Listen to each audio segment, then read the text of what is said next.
Hey everyone, Roland here. Welcome back to Is This Game Any Good? Today we'll be playing The Lost Federation with the Betrayed Hope expansion pack. A big disclaimer before I start this video. This video is sponsored by the creators of The Lost Federation, as I got a game key from them.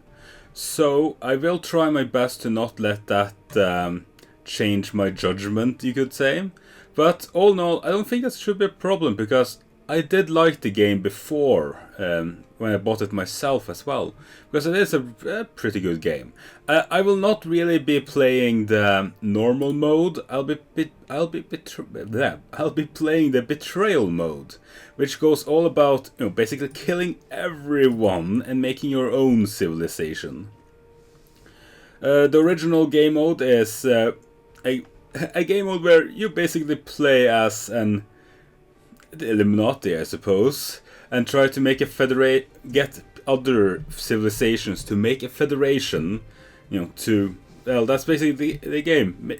You want them to make a federation, because the Hydra, your species, are a bunch of assholes that rule the solar system with an iron fist, and have stopped everyone from really becoming spacefaring. So they killed you by sending a moon into you.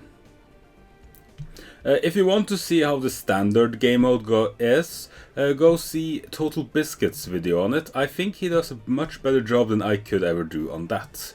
So let's start it. We're going betrayal. Alright. I am the last of my murder race of Hydras. We took to the stars and prevented other 8 sentient races from launching manned probes. They found a way to strike back regardless. I was the sole survivor of a surprise attack by 2 other races, thanks to a renegade mission I undertook, betraying the other Hydras to bring spacefaring technologies to our potential rivals. Turns out when you strap rockets to the moon, you can catch even us off guard. Yeah, one of the races basically strapped rocket to the moon and boom! Yeah, that's a very good way to go. Originally, you were just wanting to make a federation.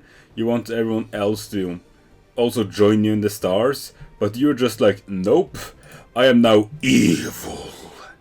You basically just land on the planet. Having never met a Hydra in person, they had no idea of my strength. Billions fell before me, and the world is now mine. So yeah, basically that's what it is. But now you control now you are the one in control of everything, instead of just having to, secretly get the people to do whatever you want. You are directly in control, having an armada, having, stuff like that. Wait. Oh, what? There's no... Oh, crap. This one sucks. There's no moons to mine. Alright. Okay, let's just go here. Mine an uncolonized moon in just a little bit. One of the big things you need here is to get a lot of resources. You need to get resources to basically help your own. Also, I was talking about one of the other betrayal mode is you have already made the Federation, or no. It's either that you already made the Federation, or that you still want to make the Federation. I don't remember. I played it once, but I didn't really look into it too much. And the entire thing that you need to do is to destroy a super powerful enemy by making the Federation, because the enemies, because every other planet are just like, yeah, whatever, they aren't doing anything anyways, they just sit there patiently building up their forces, and then everyone dies. Well, not everyone, just almost everyone. Let's see, you have to, heck, you don't even need to do a single combat. In this game mode, you don't need to fight at all. I already finished the game without fighting once. It's like, oh hey, Although it's kind of important to do this, you can hire construction workers and you can hire scientists. You will need them. Especially now, just like, okay, you're just like, oh yeah, what do you need them for? Well, research. You use up your scientists by doing research. The same construction workers, you use up the construction workers to build things. For example, this will give more research. So let's make one of those. Then you can go also do some more research, which means that it will cost less scientists. Also, you can see this is one of the space power, a fleet enhancer. 127 now, upgraded to 167. And you can upgrade this fleet even further with resources. In here in Armada Management, you got something called Xenotime. Yeah, that is Xenotime, where you can actually upgrade a fleet. So this fleet will now gain, well, 2 more power. Also, you can make more fleets by spending terbium and uranium. Yeah, it's all standing down there, so... Let's see, what do I want to do now? Provide medical assistance, or... Yeah, medical assistance will give more research to the planet, while increasing the economy will increase how quickly the planet builds things, and how quickly you build things in the entire system. Environment, on the other hand, is mostly just for... to get more people, because the environment is more friendly towards your species. On these 3 planets, you can see that they are not spacefaring yet. And you can see here when they will become spacefaring.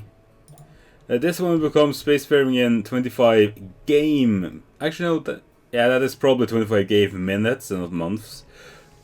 Well, this one is like 1 hour, and yeah. These guys are fucking... They're basically the Zerg. Yeah, I think that's a fair comparison. They are basically the Zerg. In other words, you want to kill them quickly with fire, because you do not want them to get too much of a foothold, because they are scary. They are the Zerg. Yeah, but they're pretty much the Zerg. Now let's just quickly upgrade environment up to let's say 100. 100 seems like a good number. I'm going to do a couple of actual fights though, so that you guys can see that. Can I actually go in here now? Hostile act? No, I can't, not yet. Yeah, you can send your Hydra ship between worlds. And you can do stuff in here, there's spacefaring tech. That actually costs a ton of money now. And there's no reason for you to do that. In the normal game mode, you can actually research with them. But this time they're like, hey, you're just running around killing everyone. Why should we trust you? Even the ones that like you, kinda. Influence when it's like this, it's a plus, they kinda like you. Minus means that they, don't like you. But still, also I like the hot tip for this one. Pro tip, watch the sky for any moons you don't recognize. Because someone sent a fucking moon into your planet. Let's see. No, I don't really have anything. Let's see. Can I upgrade a little bit? Yes, I can. Let's upgrade this fleet a little bit more. Damn it. In the beginning, it is a little bit of a waiting game, because you don't really have the forces to really fight anyone. Not really. Although I would recommend playing on normal or more when you're playing betrayal mode. But when you're playing normal mode, it's hard as fuck. But really, they made the game easier in betrayal mode than normal mode, just thanks to the fact that you control everything. It's not the AI controlling it, it's you. And believe you me, you are much better at it than the AI. Much, much better. Or heck, you should be much better, but because the AI is, quite frankly, and idiotic at times. You're just like really building up one guy. You're just like, okay, you are awesome. You are the best guy ever. And then suddenly everyone teams up on him and he dies. And you're like, oh fuck, no one else likes me. So you should actually, in normal mode, spread out the love. Let's see, 3, 8, 9, up to 5, 2, 8. Almost hit 6 there. So yeah, it's really important to keep on upgrading here. For example, this will increase all science boosts. Now, it's not really that, it's not an insane amount that you increase with, but every little bit helps. Although in the beginning it can be a little bit hard to get a thing called cesium. I think that's cesium, right? Because you need cesium to make, you know, resource buildings and, for example, university. And yeah, it seems about it. There's probably a few other research buildings that need it, but yeah, basically the university and everything else needs. Yeah, that's actually a thing that I fucked up a little bit on. I should have saved those 4,000 to make a cesium mine. Because really, you want to have these mines. And once you build a cesium mine, you can actually get an cesium refinery, which will quadruple the amount of resources you get out of that mine. Which is, quite frankly, very good, very, very nice. Again, let's just upgrade a little bit more. You know what? Who hates me the most here? Oh, these guys. You guys hate me. Hostile act. Attack local armadas on my own. Just to show you guys how the combat works. Wait. Huh, how strange. No, wait. No, wait. Yes. Okay, oh, I think I might have chosen the wrong species than what I'm used to. Oops. Oh well. Let's see. Energy blaster. You can. Here's the thing about this combat. You see up here in the top left corner, you have power, shield, and engines. You can take away from one and add to the other. Depending on if you're very low on shields, you might want to just max that out and have 3 in engine, so you can actually try to get the fuck away before you die. Or you can, if you're really in a really nice position, you can just hunker down and just damage right through the roof. Then if I put in here, it's like attack multiplier, modifier 1.2, current rain, and increase in range. This will give you more shield recharge and more shields. Wait. Oh yeah, it also decreases the amount of damage you take. Well, other than that, you choose how to move. You don't actually get to move it while fighting, you could say. You just move it like this, and then you choose your what you're gonna attack with, and then it moves. So it goes like stretch by stretch. You can fire at, you can take auto fire, which it will spread out the damage, or fire at selected ships. But if this ship dies now, which it did, as you can see, my ship just started firing on everything else instead. Although if you're out of range, you can't fire on anything. This fight is actually a rather hopeless cause, but hey, whatever. Also, from what I have seen, these you and all ships within range take damage from each turn for oh god. Let's see. As far as I know, these ones, you don't have a limited commodity of it. As far as I have seen. And now 30 fucking pirate ships. Because fuck you. Let's just put in an auto so I can move this in. Then let's see. Next good, you can see down here in the left corner that it actually tells you what it does the most damage. Energy blaster does the least. So mass driver should be the best one. Spread shot spreads out that damage. It's spread shot if all of it goes. But I could also go Giga Cannon. Auto targets there's the flagship does and does damage to everything else. So yeah, let's just Giga Cannon. Boom. It did a bit of damage, not enough to kill him though. Spread shot would actually be preferable right now. And then just shoot him some more. Oh, I think my pirates are dead. Oh no, the pirates aren't dead yet. Oh, that's good. Transfer shielding. Yeah, as you can see, you have a lot of different here. 10 turn, all non-subs, non-microwave shots become dangerous to all ships except the one that fired them. Friendly fire, anyone? Yes, please. Yeah, basically, go kill yourself. Yeah, I love this. This one is actually very fun. And for fleets like this, it can be very powerful. Because, yeah, really. But now it's basically just a matter of... Yeah, everyone is killing everyone. Oh, they are actually blowing each other up. Because fuck you guys. You can also take prisoners. Which basically means that, you know, escape pods with number above them, they are prisoners.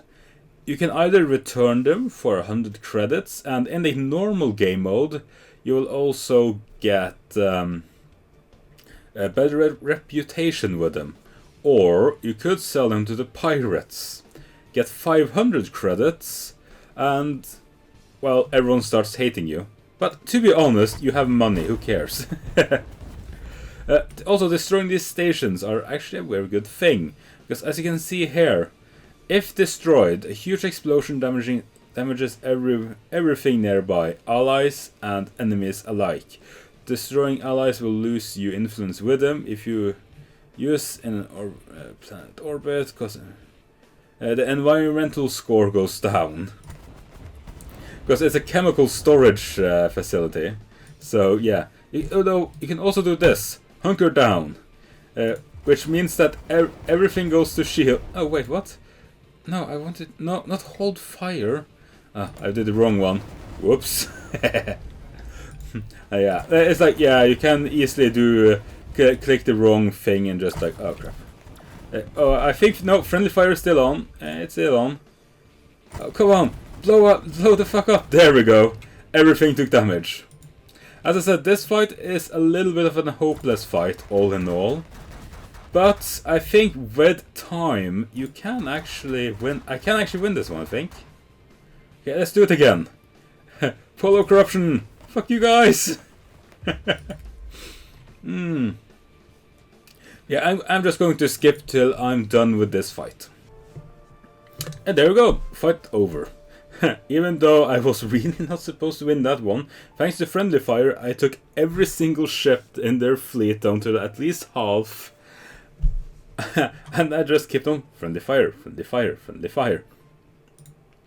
And here you can actually see, you know, their environment took a minus 20. It's now minus 41. That's not good. Minus 49 in how much they like me. And they lost one armada.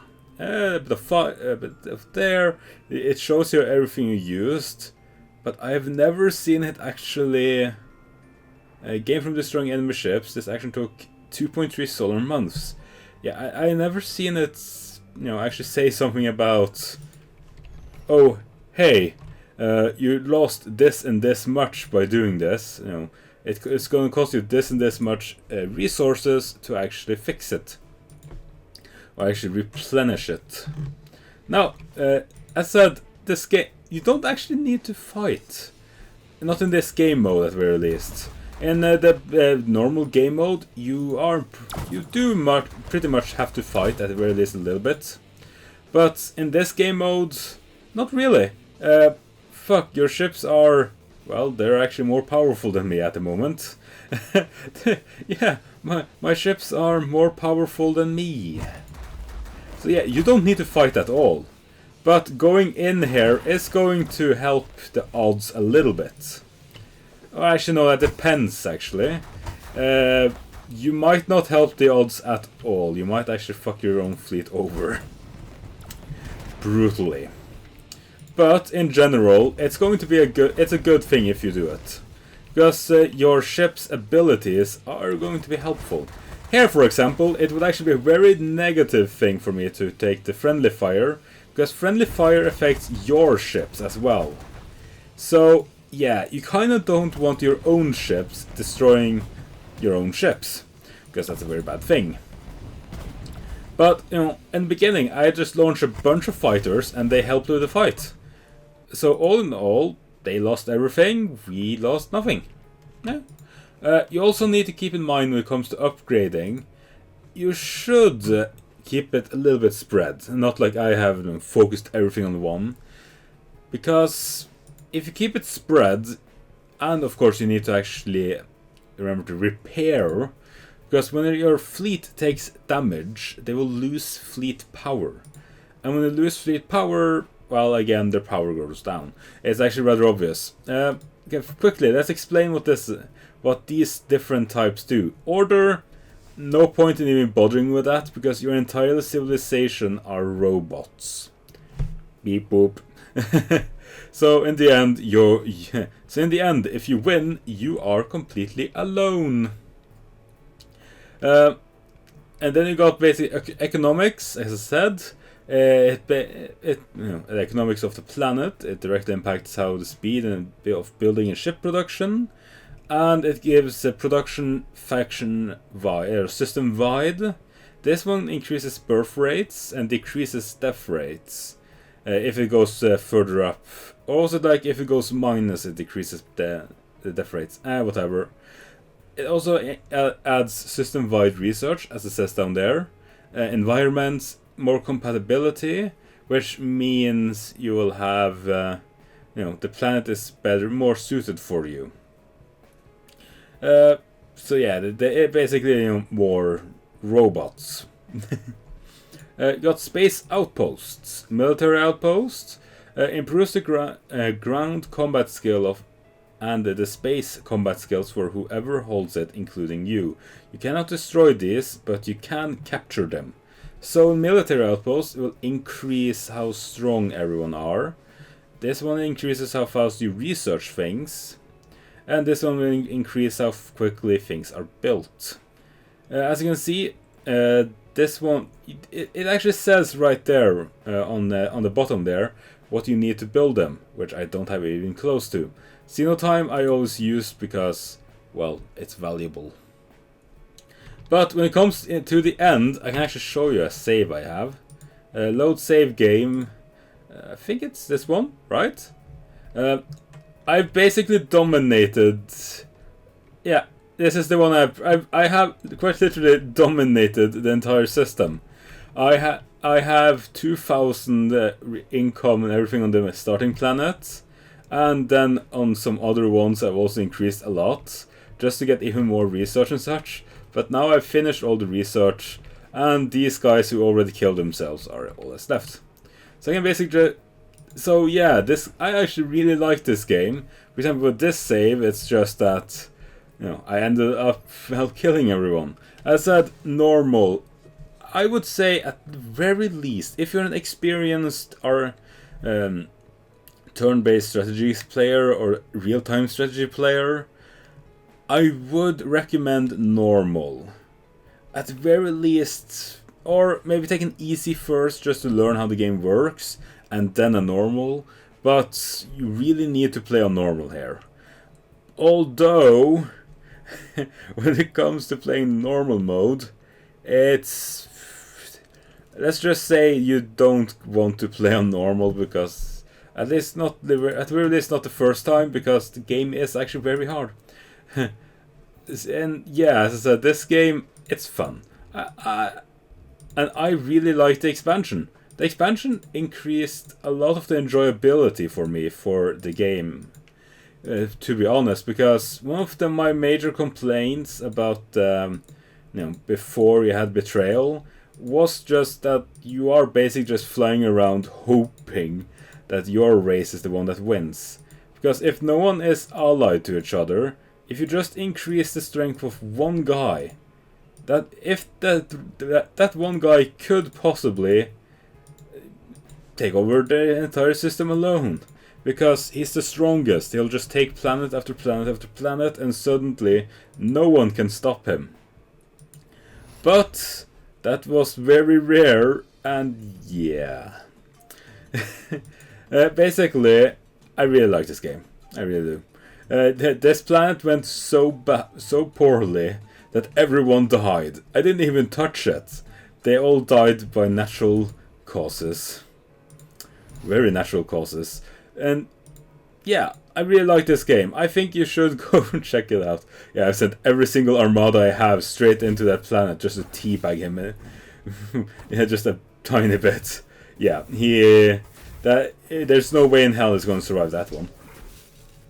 Yeah, I would recommend this game all in all if you like turn-based or real-time strategy games. The price of this game is, I think it was $25 with a bundle with Betrayal in it. And as I said, all in all, this video was sponsored by the people who made the game. Tons of what was that? Simplicity. I think that's the achievement for never actually attacking anything, right? No, without unlocking any additional hydro technology. Some of these achievements became a little bit easy when they came to here. Because, for example, this one, win a game without no pirate bases being destroyed, you don't need to destroy pirate bases. You know, some of these are kind of really easy, but yeah, whatever. As I said, I like this game. You should check it out. If you have the money for it, of course. As I said, $25 just about. So, thank you all for watching. I'll see you guys next video.